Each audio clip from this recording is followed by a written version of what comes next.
ایک دفعہ کا ذکر ہے کہ گاؤں میں ایک گدھا اپنے مالک کے ظلم سے بہت تنگ آ گیا تھا۔ وہ کسی طریقے سے اپنے مالک سے چھٹکارا حاصل کرنا چاہتا تھا۔ اس کا مالک اس پر بہت ظلم کرتا تھا۔ وہ اس کو چارہ کم دیتا اور کام زیادہ لیتا تھا۔ ایک دن وہ پریشان حال کھڑا سوچ رہا تھا کہ وہ ایسا کیا کرے جس سے اسے اس مالک سے چھٹکارا حاصل ہو جائے۔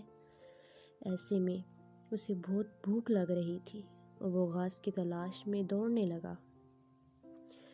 اس کے مالک کے ظلم کی وجہ سے وہ بہت دبلا پتلا اور کمزور ہو گیا تھا۔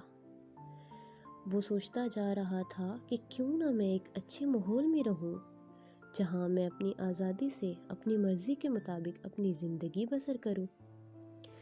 وہ دوڑتا ہی چلا جا رہا تھا۔ اسے معلوم نہیں تھا کہ اس کی منزل کیا ہونے والی ہے۔ ایسے ہی وہ سوچتا جا رہا تھا کہ کہیں اسے اچھا سا ماحول میسر آ جائے۔ ایسے میں وہ ایک جنگل میں پہنچا۔ وہاں جا کر اس نے دیکھا کہ ہری بھری گھاس اور اتنا خوشنما ماحول۔ اس نے سوچا کہ وہ اب وہیں رہے گا۔ اب وہ اپنے مالک کے ظلم سے بھی بچ گیا تھا۔ وہ وہیں پر رہنے لگا۔ اس نے خوب مزے سے اپنی زندگی بسر کرنا شروع کر دی۔ دن گزرتے چلے گئے۔ چند ہی دنوں میں وہ موٹا تازہ ہو گیا اور مضبوط ہو گیا۔ اب وہ اپنی اوقات بھول گیا اور مغروری پر آ گیا۔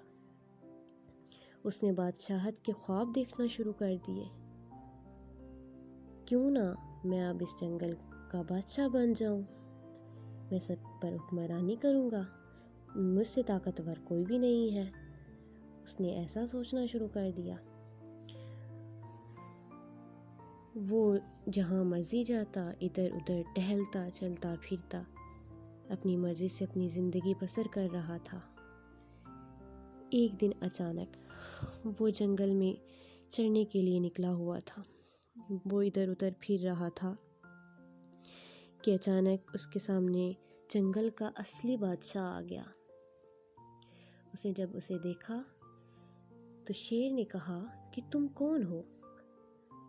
گدھا بولا میں تو جنگل کا بادشاہ ہوں۔ شیر کو اس پر غصہ آیا۔ شیر نے کہا جنگل کا بادشاہ تو میں ہوں۔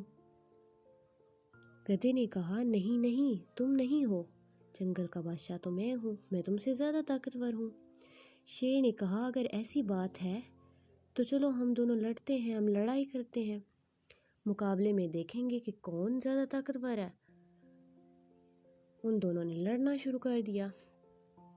لڑائی کرتے کرتے ایک دوسرے پر انہوں نے خوب اٹیک کیے، خوب فائٹس کی، اور شیر اسے سمجھاتا رہا کہ تم باز آ جاؤ اور اب ہار تسلیم کر لو، لیکن بے وقوف گدھا اس کی ایک بات کو مان نہیں رہا تھا۔ وہ لڑتے رہے۔ ایسے میں شیر نے گدھے کو مار دیا۔ اب بے وقوف گدھے نے اپنی جان گنوا دی۔ بے وقوفی کا انجام اس نے مغروری کی۔